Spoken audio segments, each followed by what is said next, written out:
Okay, yun know, musta. Medyo late. Ano na ngayon? Ito no, Saturday, unboxing tayo, May 3 ng 1:36 PM. Medyo late, di ko alam kung malalabas natin to ng alas 3 kasi pakinggan nyo. May kumakanta. May nagbibidyo kay men kanina pa yung umaga. So, anyway, dalawa kasi to. Dalawang items na bilhin natin sa rack. Isang keyboard at isang headset. So, feeling ko unbox muna natin yung keyboard. Yung headset baka bukas na lang. Pagkatapos na sila siguro mag-video kayo mamayang madaling araw. Okay.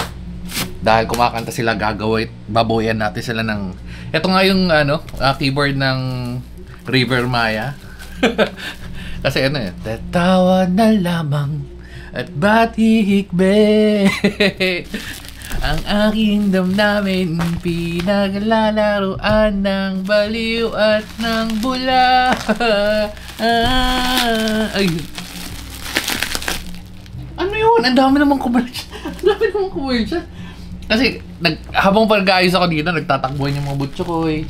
Guys tayo, wala si ate, so wala nagluto ng pagkain nila. Anyway, yan na, so oops. Anong gusto?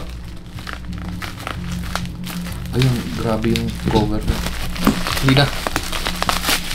Okay, yeah. Oops. Medyo tumagal tayo. Maganda naman yung gantong packaging para at least safe, diba? Pero yung pagbubukas ng ganito medyo matagal. Okay. Ay, medyo nadurog ah. Ayan.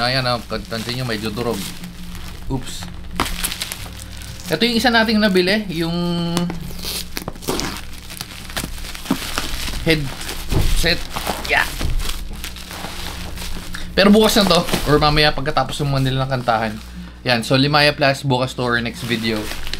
For now, dito muna tayo sa main event, which is since Sabado naman, Rock Bulan. Parang bagong labas nila to. Yeah.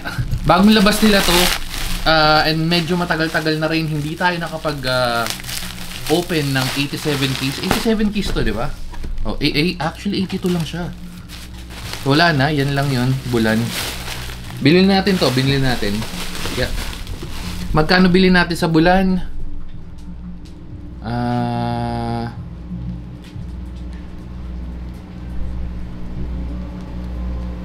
Wait, bulan. Parang 2 something to di ba? Alam ko, since nabili ko siya bago pa lumabas, parang may discounted ako ng additional 200. Ito. Ayun nga, 2K. 2K natin siya nabili. Okay, so, ayan, nabili natin yung Rock Bulan, 1995. Alam ko na sa 2 plus to, pero, again, since may discount din, nakuha natin siya na mas maaga. Okay, going back, standard, medyo mag-aayos na ako nito, gulo na ng, natin, pwesto natin. Okay, so going back, standard na box ng rack, which is black and yellow. Yun, parang naiilang ako sa pwesto ko. Okay. Black and yellow, standard na box. Tas nandito na nga yung mga specs niya. Model name, Rock Bulan, weight, tri-mode, 82 keys, gasket. Ito pala yung hinahanap kong word dati pa, ng gasket after nung na-Thanos snap tayo after makabalik. Ito, gasket pala yung hinahanap kong word. Gasket mount, south facing, universal 3.5 pins, OEM. Feeling ko naka-OTM mo na naman to. Oh, may knob. Okay, wag na natin patagalin, buksan na natin. Kasi habang tahimik, habang di sila kumakanta, no? Okay. Yeah. Oops. Kailan bang huli kong bili ng rack? Alam ko bumili ako ng rack nung di ba? Yeah.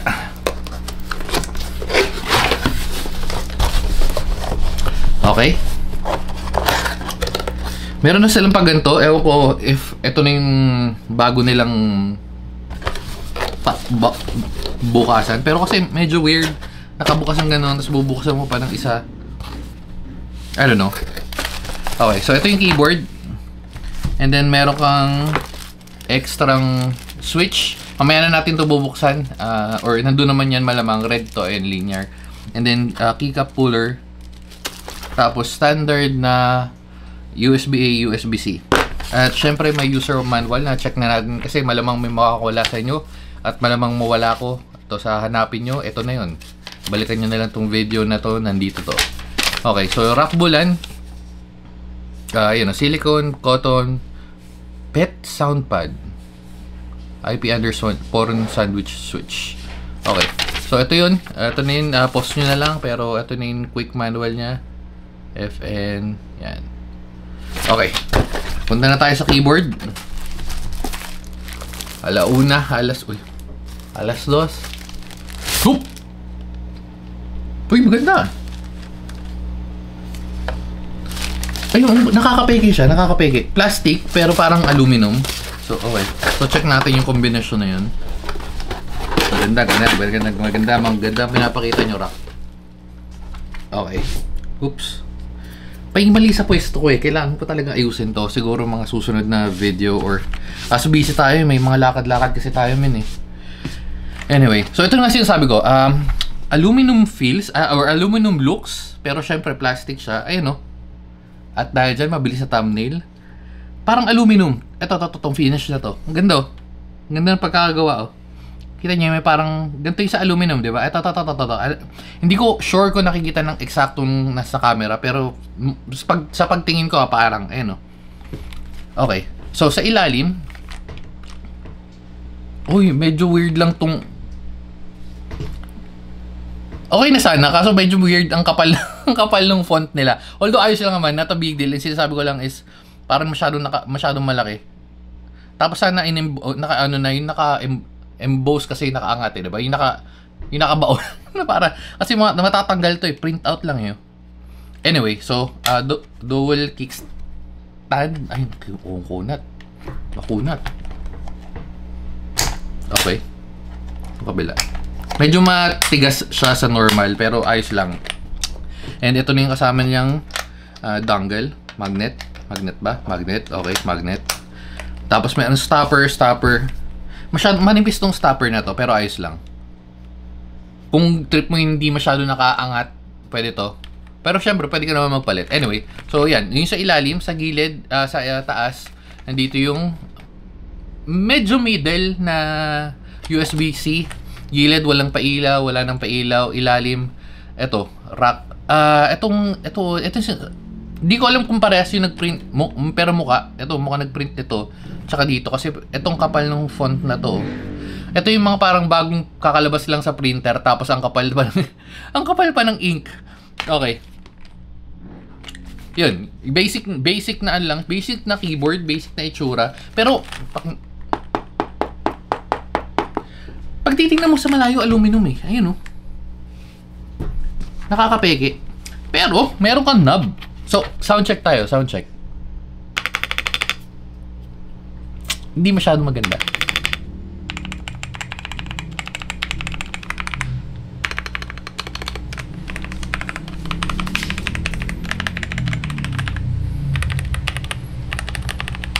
Hindi ganoon ka-pleasing yung tunog niya. Bukod sa may kumakahol si na Manong. Ang dami action ngayon kasi nga tanghali eh. Oh. Wait lang, commercial muna saglit. Going back, Shopee deliver. Ano ba yan? Okay, so Rico, may nangagat. Okay. Di tayo matapos, ang daming commercial, man. Going back sa sinasabi ko. Sinasabi kasi nila may gasket. So feeling ko, yung tunog na yon. Ayun, bitin yung tunog oh. Malamang dahil sa switch at dahil nabubuksan na natin. Boom, ayun nga. Rock ote mo to eh no. So ito na naman, makakasira tayo ng switch. Uy, hindi. At lumipad. Gasket to? Hindi eh. Hindi, peke man. Pero ba't sabi niya gasket? Gasket mount. Pero plastic, hindi ano eh. Ayun, no, kuna to. Wala akong keyboard ngayon pero hindi ito yung typical. Kaya pala, in-expect ko kasi mas, alam mo yun, mas tok, yung ganun tunog. Ito kasi parang, ramdam mo plastic eh. Ayun, no. Ayan, dahil dito yan. Ito, yan, totoo nakita niyo yan, dahil yan dyan. Although may foam naman siya sa ilalim, medyo manipis, pero pwede na. Again, for the price of 2,000. 5 pins na standard Otemo to, diba? Hindi ko masyado makita. Otemo nga yan. Otemo. Okay. Ayun. Okay. Parang ang tagal ko na, or parang ngayon lang ako nakakita ng gantong klase or type na keyboard ng sa rack. Parang yung standard nila is 64 or 60% layout, 70% or yung full size. Parang ngayon lang ako nakakita nito. Unless na may na-miss ako. Feeling ko ngayon lang talaga kasi chine-check ko yung mga nasa listahan ko, pati yung nasa likod, parang wala. Anyway, so ito, if trip mo maghanap, ito yung mga sinauna kong keyboard. Hindi naman literal na sinauna. Kasi ganito yung faker ko, pati yung lychee. Gantong layout, yung 87 keys, pero sa kanya 82 dahil dito, pero may knob na siya, meron siyang extra nito. Ito yung difference ng although magkakapareha sila na 82 keys, meron kasi yung may extra space ka dito, F1 to 12 lang, wala tong delete, and ito yung iba minsan 3 lang, minsan 2, minsan 4, pero ito standard to. Tapos ito yung knob. Itong maganda sa keyboard na to is almost complete na siya, lalo na kung hindi mo kailangan ng numbers, like yung physical numpad lang dito, kasi pwede mo nang gamitin kasi yung 60 bitin ng ganito, walang numpad, walang gantong del. Pero again, magdedepende na lang yun sa trip mo or sa kailangan mo siguro na layout. Mafi-figure out mo yun eventually pag bili ng keyboard, or alam mo, nagta-type ka, may naglalaro ka, or kung ano man ginagawa mo, tapos feeling mo kailangan mo ng ganito, eventually makikita mo rin kung ano yung keyboard na gusto mo. Kung anong kailangan mo unang bilhin, again, siguro pinaka-safe is yung 87 keys kasi yun yung nasa gitna eh. So, pwede ka mag full size, and then babawasan mo eventually.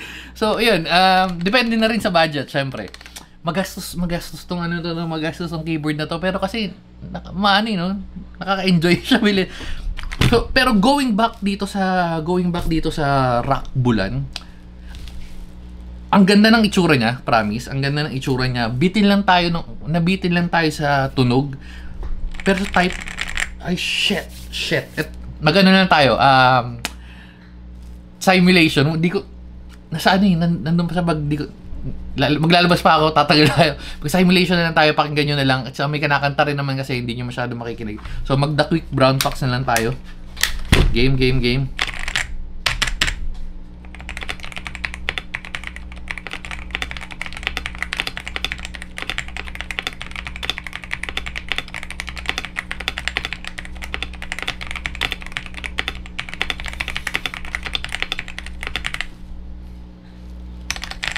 Okay, hindi ko matest yung, siguro tetest ko kasama yung software, or baka gumawa tayo ng quick separate video.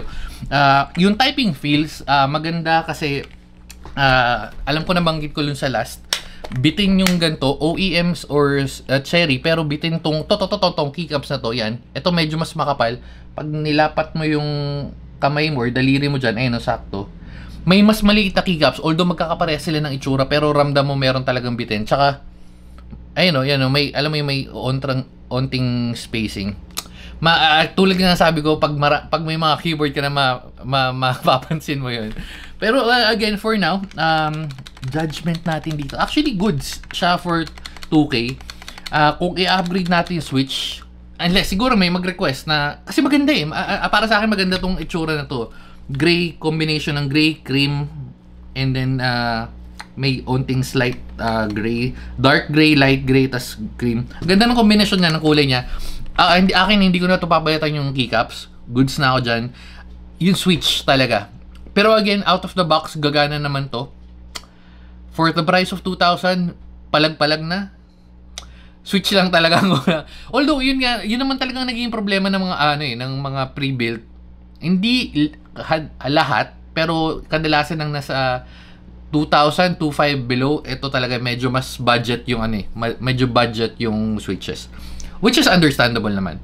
Anyway, so rack bulan, 82 keys, tri-mode, Bluetooth, Wi-Fi or wireless, at saka yung wired, pasok na pasok, sobrang compact. So, feeling ko ito na yung hinahanap mo, bili mo na, i-check out mo. Hindi, di sponsor to. Tumigil na rin siguro, i-video ko na rin yung isa, pero, ewan ko, tingnan natin. Or baka tutuwa tayo. Sige na, mamaya na guys. Rack bulan, mama. Chup chup.